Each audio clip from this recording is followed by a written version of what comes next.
Dengar banyak cerita dari Anggia Novita, Elma Theana tergerak, siap bantu ex-Ferry Irawan bangkit. Sama-sama pernah memiliki hubungan dengan Ferry Irawan, Anggia Novita dan Elma Theana kini berteman.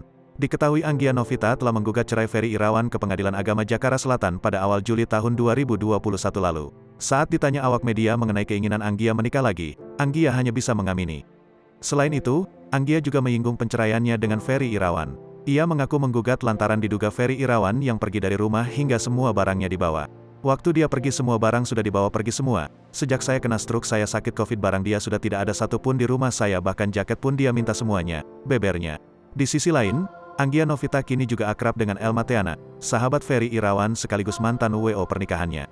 Elma Theana dan Anggia Novita sendiri dipertemukan dalam sebuah proyek di mana mantan istri Ferry Irawan tersebut menggunakan jasa event organizer yang dikelola kakak kandung Sony Septian. Menurut Elma Theana, sebelumnya dirinya sudah tahu sosok Anggia Novita namun belum pernah mengenal satu sama lain.